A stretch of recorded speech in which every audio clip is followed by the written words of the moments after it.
Chapter 76. Share My Bed. Geto was huddled under the covers, watching Gojo hunched over his desk with his cell phone, texting back and forth with Yaga. The soft lighting of the desk lamp made Gojo's hair glow yellow. Geto's eyelids started to feel heavy, even though the night was still young. It was a chilly evening, but he was warm underneath his comforter, making it even harder to fight his drowsiness.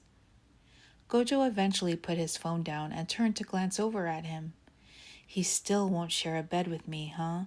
Unless he has a nightmare or we make love? Gojo knew he was being childish. Why does it matter so much? Suguru is just a few feet away. Gojo didn't address it. For now. He got up from his desk. Geto looked at him with half-lidded eyes. It was early and Gojo didn't feel even remotely sleepy. He decided to take a hot shower. Sweet dreams. Gojo gave a little smile to Geto as he headed to the bathroom. He wasn't looking forward to going to bed alone, but he knew Geto would be fast asleep by the time he was done.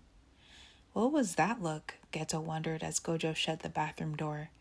He tried to keep his eyes open, but by the time Gojo started running the water, he was already asleep. You're just his broken thing, polished up for show. The voice sprang out of nowhere, condescending, mocking. Please, no, Geto begged.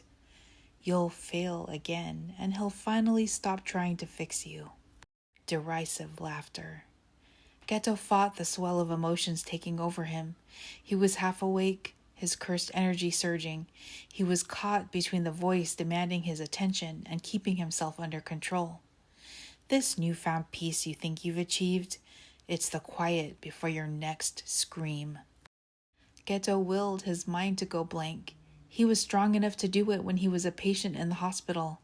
Do it now, he urged himself. He managed to flip over, the covers slipping off him.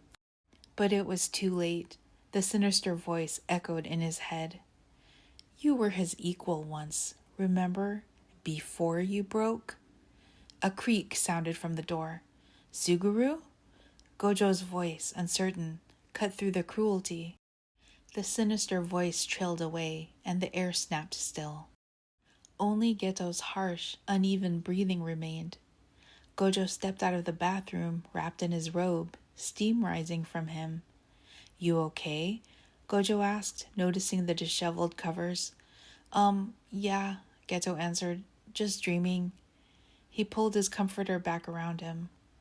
Gojo discarded his robe, grabbed his pajama bottoms hanging from the chair and put them on, eyeing Geto. Just a dream, huh? Geto didn't answer.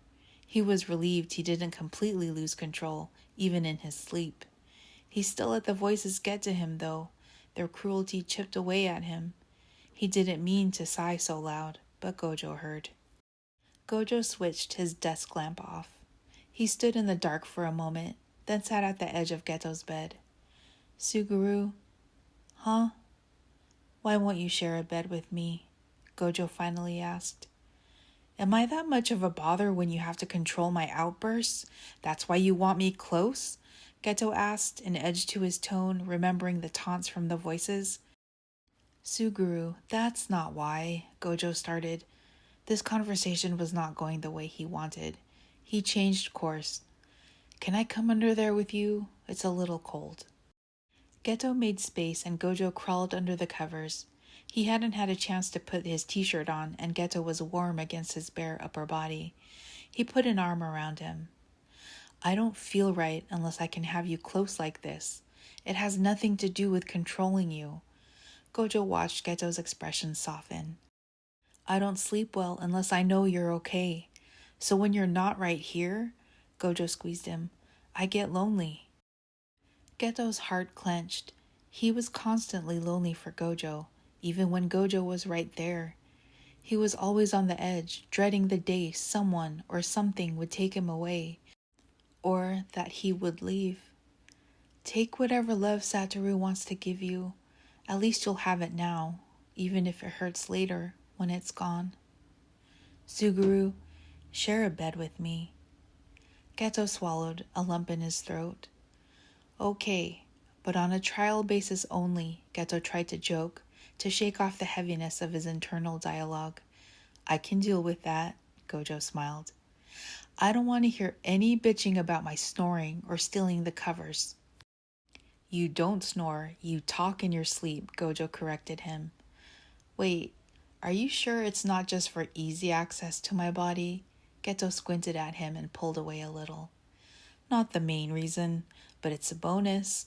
Gojo pulled him back in.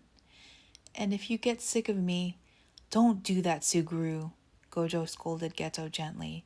Don't give those voices any weight. I don't care if I have to tell you every day, but I'm not going anywhere. One day, you're going to believe me. Gojo cradled him close, and Geto pressed his face into Gojo's bare chest, inhaling the soothing scent of his freshly washed skin. I want to believe you, Satoru, but the world keeps telling me different.